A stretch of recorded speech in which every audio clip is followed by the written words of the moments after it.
Halo semua, di video kali ini kita akan membahas anime One Piece episode terbaru.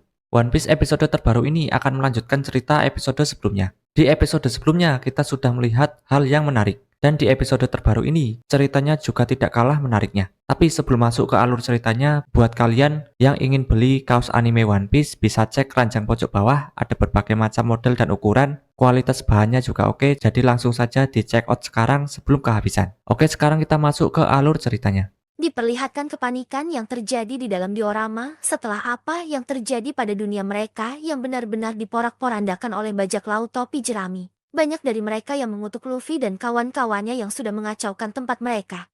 Apalagi berani-beraninya dia sudah meluluhlantahkan dan melanggar aturan untuk pergi ke kuil Dewa Matahari. Dewa Matahari palsu berkata pada mereka, "Kau akan membayarnya dasar boneka hidup. Beraninya kau mengacaukan kamarku temanku dan juga pelayanku." Hewan peliharaan dari sang dewa yaitu ular raksasa dan begitu juga gagah hitamnya. Lalu diperlihatkan Luffy dan kawan-kawannya berlari menjauhi Dewa Matahari. Nami mengatakan, "Orang aneh itu terlalu menakutkan." Zoro kebingungan dan bertanya, "Dewa, dia lebih terlihat seperti iblis." Usop kemudian sudah melihat ada kota di depan mereka.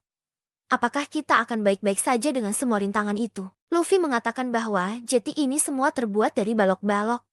Para warga di sana tampak geleng-geleng kepala melihat bagaimana salah satu dewa mereka yaitu kucing iskat sama ditunggangi oleh kru Mugiwara. Luffy mengatakan bahwa Dewa Matahari dikatakan berusaha keras untuk membangun semua ini. "Jeti, ayo kita kabur tanpa merusak apapun." Tapi ternyata kucing payah ini malah merusak semua yang dilaluinya. Dewa Matahari palsu di sana bertanya kepada Iskat, "Mengapa kau membantu mereka?" Usop mengatakan, "Dengan kucing ini sebagai tunggangan kita akan segera keluar dari tempat ini." Zoro berasumsi bahwa tempat ini terlihat luas pada pandangan pertama. Namun dari sudut pandang raksasa tempat ini hanya sebuah ruangan. Sanji kemudian mengatakan bahwa tempat ini adalah cermin dari segala arah, membuat tempat ini terlihat seperti berlangsung tanpa batas. Nami kemudian menjelaskan pada mereka dia menghafal peta itu dan membuangnya. Mereka sudah setengah jalan dari dunia diorama. Posisi di mana letak dari keberadaan dari kru bajak laut topi jerami saat ini sudah berada di tengah-tengah dari diorama. Sang dewa tentu sangat marah dan mengamuk bahwa dunia yang dia ciptakan benar-benar sudah dihancurkan dan dia sepertinya tidak punya wibawa sama sekali dengan hal tersebut.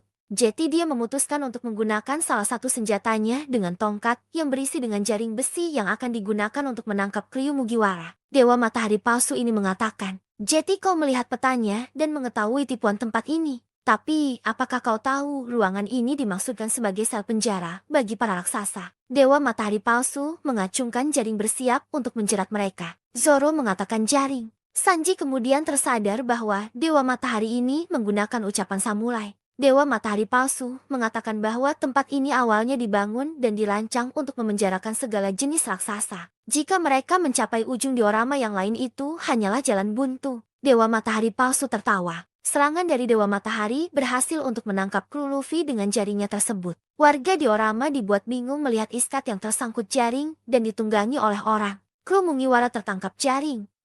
Tapi Zoro dan juga Sanji berhasil untuk memecahkan jaring besi tersebut. Zoro menggunakan teknik aliran satu pedangnya, sedangkan Sanji sendiri menggunakan Ifrit Diable Jambe. Dewa Matahari palsu terkejut melihat mereka berhasil menembus kawat logam jaring tersebut. Dewa palsu ini berkata, "Tetap sia-sia saja. Ada dewa telinga yang ganas di depan jalanmu." Di sini para warga memberitahu ke Dewa Matahari bahwasannya sebenarnya mengenai dewa telinga. Karena alasan yang tidak diketahui, dia terbakar habis sampai mati. Dan juga ada kasus aneh di mana langit retak. Hari ini benar-benar menjadi hari yang terkutuk.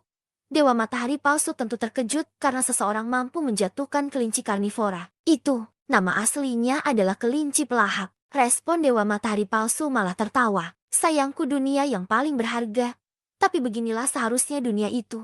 Sinopsis cerita sedang berkembang di taman mini tempat tertutup ini.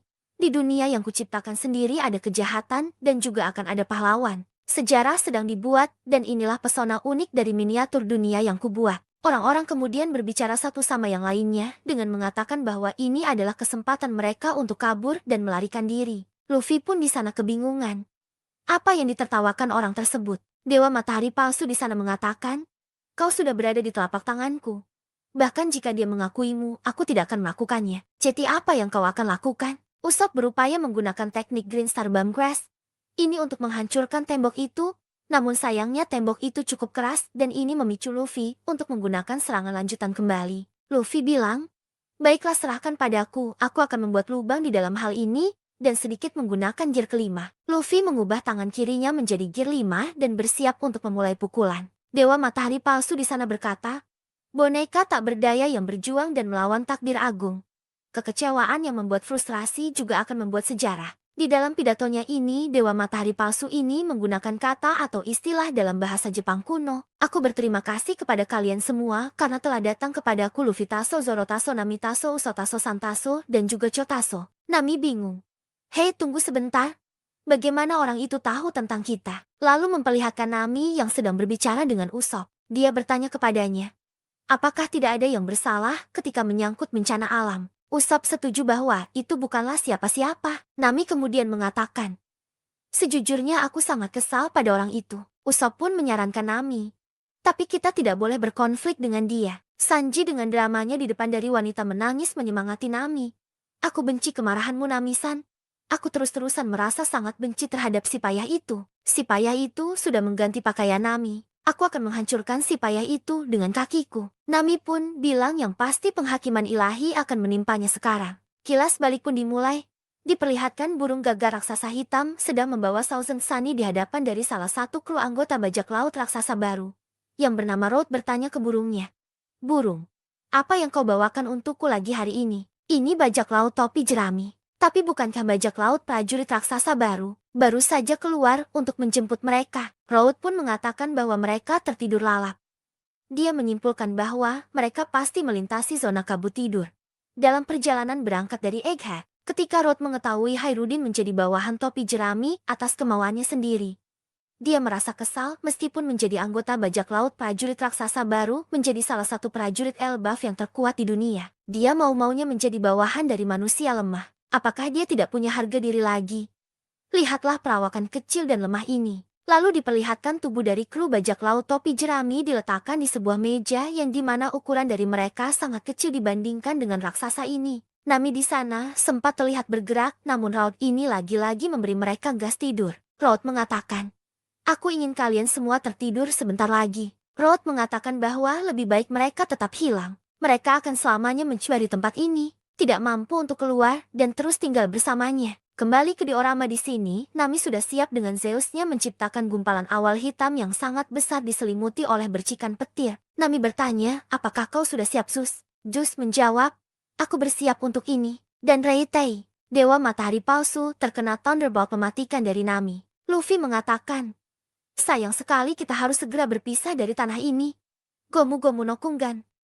Diperlihatkan kapal bajak laut raksasa yang diisi dengan beberapa kru yang masih mencari keberadaan dari Luffy dan juga kawan-kawannya yang hilang. Mereka berdiskusi tentang apa yang akan mereka lakukan dalam pencarian ini. Di kapal, Frankie mengatakan bahwa mereka harus berhenti mencari Luffy dan kawan-kawannya yang hilang karena mereka telah melakukan segala cara untuk menemukannya. Bahkan Jinbe pun mengirimkan hiu untuk memeriksa daerah tersebut. Robin pun terlihat menyetujui hal ini karena memang tujuan utama mereka tentu saja adalah Pulau Elbaf dan kita tunggu saja mereka di sana. Jadi mereka hanya bisa berharap yang lain sampai di Elbaf dengan selamat. Book kemudian mengatakan bahwa mereka juga kehabisan persediaan makanan dan jika mereka kelaparan di sana, itu akan percuma saja. Di sana Brogy lantas menyetujui apa yang menjadi pilihan dari para kru dan kapal pun segera menuju ke Pulau Elbaf. Cerita berlanjut dari Luffy dan kawan-kawannya yang sudah berhasil kabur dari diorama. Dan di depan mereka saat ini terdapat jembatan yang sangat panjang.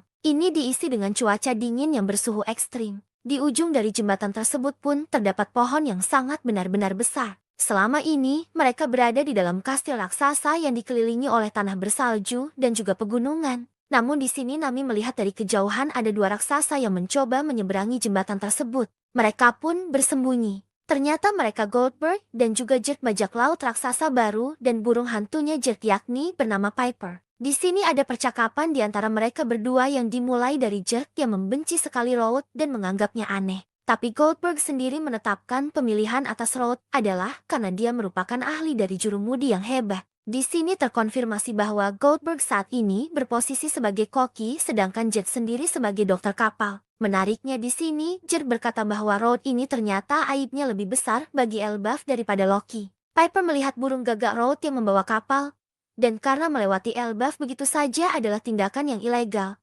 Jer kemudian mengatakan jika Road menculik seseorang, dia akan melaporkannya kepada Jarul. Di sini Luffy dan teman-temannya masih saja bersembunyi di balik tiang jembatan dan komparasi di antara Luffy dan juga raksasa tentu sangat benar-benar besar. Mendengar bahwa masuk ternyata dilarang, Nami pun menyuruh semua orang untuk bersembunyi. Kelompok Luffy memanfaatkan percakapan Jet dan juga Goldberg dan menyelinap ke jembatan. Setelah kedua raksasa ini menjauhi mereka melanjutkan perjalanan dengan melintasi jembatan tersebut.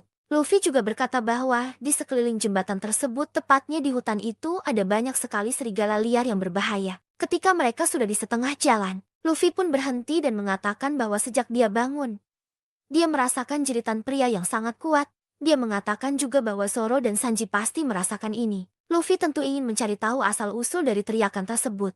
Sementara Sanji menghentikan Zoro untuk pergi bersama dengan Luffy agar Zoro tidak tersesat. Di sini ada momen unik di mana Sanji mencekik leher Zoro layaknya memegang seekor kucing peliharaan. Seperti biasa Luffy benar-benar suka tantangan dan juga penasaran tentang apa sebenarnya aura kuat ini. Luffy kemudian memberitahu kelompoknya untuk terus bergerak maju sementara dia melompat dari jembatan untuk menyelidiki hal ini. Luffy pun langsung meloncat turun dari jembatan besar tersebut ke hutan yang ada serigala liarnya. Kembali lagi ke kapal dari para raksasa. Di kapal sendiri, surat kabar tiba.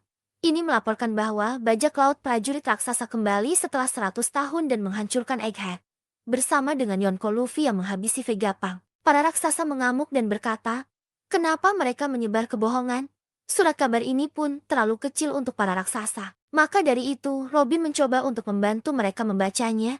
Dan isi dari surat kabar tersebut adalah setelah 100 tahun tertidur, grup bajak laut raksasa bangkit kembali bersama dengan Yonko Mugiwara Luffy. Mereka mengubah Egghead menjadi lautan api. Hadiah imbalan dari Red Demon Brogy dan juga Blue Demon Dory.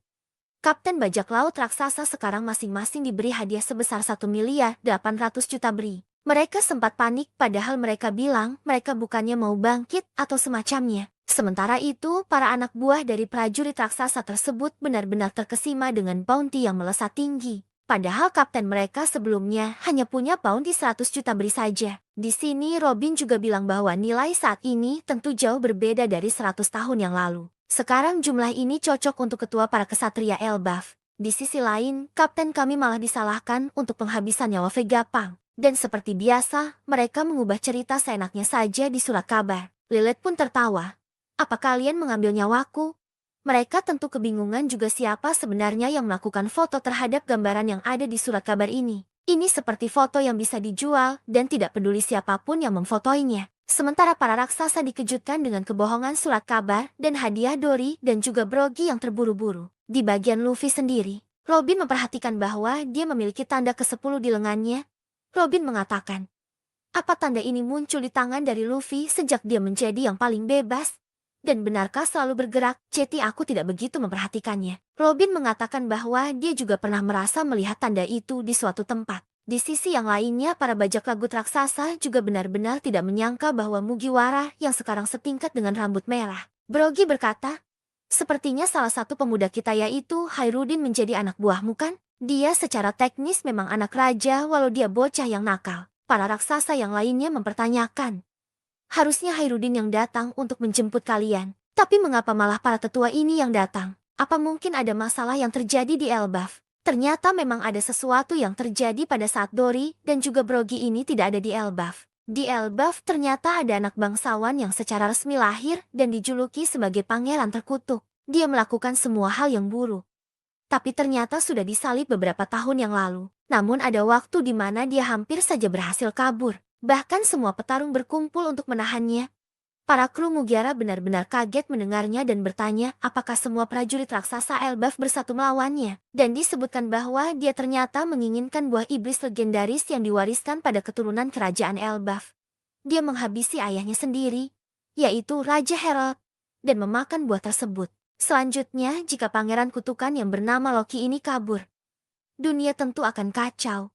Dan dia adalah aib Elbaf. Lalu Luffy dipertemukan dengan Loki yang di lantai. Loki bertanya, sebutkan namamu. Luffy mengatakan, aku Luffy, pria yang akan menjadi raja bajak laut. Loki kemudian menanyakan, Raja, Luffy mengatakan, siapa kau dan di mana kita? Kemudian memperlihatkan megahnya Pulau Abaf. Terlihat bagaimana pohon besar yang menjulang tinggi hingga ke langit diikuti dengan adanya pedang besar raksasa yang menjulur ke tanah. Pangeran Loki mengatakan, ini adalah Worland kerajaan kesatria Elbaf. Kerajaan terkuat di dunia yang dulu ditelan oleh perang. Aku adalah orang yang akan menghancurkan dunia ini. Sang Raja Matahari Loki. Cerita berlanjut dengan Luffy yang bertemu dengan Pangeran Loki di dunia bawah. Kali ini Luffy berada tepat di kaki kiri dari Loki. Luffy berteriak kegirangan karena dia akhirnya bisa mencapai Pulau Elbaf yang selama ini dia idamkan. Luffy mengatakan, sudah kuduga, ini adalah pulau itu. Kami sudah lama ingin ke sini. Dan aku terkejut semuanya di sini sangatlah besar. Kira-kira apa Usopp akan tahu apa yang ada di pohon-pohon tersebut? Luffy lalu langsung menjelaskan kepada Loki bahwa dia ke sini dengan kapal Dory dan juga Brogy. Aku belum pernah melihat raksasa sebanyak itu dan mereka sangatlah kuat. Kemudian Loki benar-benar kesal karena omongannya tidak dihiraukan oleh Luffy. Dia berteriak, aku sedang berbicara denganmu. Aku adalah Dewa Matahari seperti kata legenda di negeri ini. Jangan bicara tanpa izin. Manusia, apa pendapatmu soal situasi saat ini? Tolong jawab aku. Diperlihatkan Loki yang diberi label kepala buruan sebesar 2,6 miliar beri. Luffy kemudian bertanya, ternyata orang ini telah ditangkap. Loki menjelaskan, aku tahu ini hanya ruangan. Tapi tidak ada yang mau tinggal di rumah di mana mereka bisa ditangkap. Dan aku yakin kalian juga sama. Jadi aku berharap aku dilepaskan di sini. Aku sudah di sini sangat lama yaitu 6 tahun. Aku seorang Elbaf dan aku sangat bangga akan kekuatanku. Pohon ini adalah jantung dari kerajaan Worland. Tapi lantaiku terbuat dari batu laut. Jadi aku tidak bisa melepaskannya. Jadi aku memintamu Luffy. Bagaimana kalau kita buat kesepakatan? Aku tidak yakin apakah ide ini bagus. Tapi aku juga tidak yakin apakah aku bisa melakukan ini.